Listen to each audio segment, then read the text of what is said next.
অভিনেত্রী কোয়েল মল্লিক। চোট এতটাই ভয়াবহ যে ভর্তি করা হয় হাসপাতালে। হাসপাতাল সূত্রে খবর, ডান হাতের আলনা বনে চির দেখা গিয়েছে, তা হয়েছে প্লাস্টার। আপাতত যাবতীয় কাজ বন্ধ, বেশ কিছুদিন বিশ্রাম থাকতে হবে। কিভাবে এত চোট পেলেন তিনি? অরিন্দম শীলের একটি খুনের সন্ধানে মিতিন ছবির শুটিং করতে গিয়ে চোট পান তিনি। এতটাই ভয়ঙ্কর চোট যে তৎক্ষণাৎ তাকে নিয়ে যাওয়া হয় হাসপাতালে। এই মুহূর্তে ছবির শুটিং বন্ধ রাখা হয়েছে।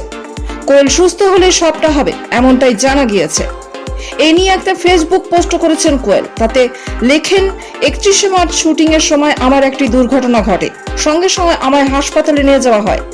চিকিৎসকেরা জানান আমার হাত ভেঙে গিয়েছে, তবে আমি নিশ্চিত ডাক্তার বিকাশ কাপুরের চিকিৎসায় আমি দ্রুত সুস্থ হয়ে উঠব। একটি খুনির সন্ধানে মিতিন শুটিং শুরু হয়েছে বেশ কিছুদিন হলো।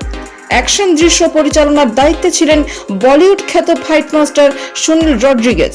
গত বছর পুজোতে মুক্তি পেয়েছিল জঙ্গলে মিতির মাসি। ছবিটি মোটামুটি ব্যবসা করেছিল। ঠিক একই সময়ে বলিউডে আরো 3টি ছবি মুক্তি পায়। বক্স অফিসের রিপোর্ট বলছে 4 ছবির মধ্যে মিতিন ছিল তৃতীয় স্থানে।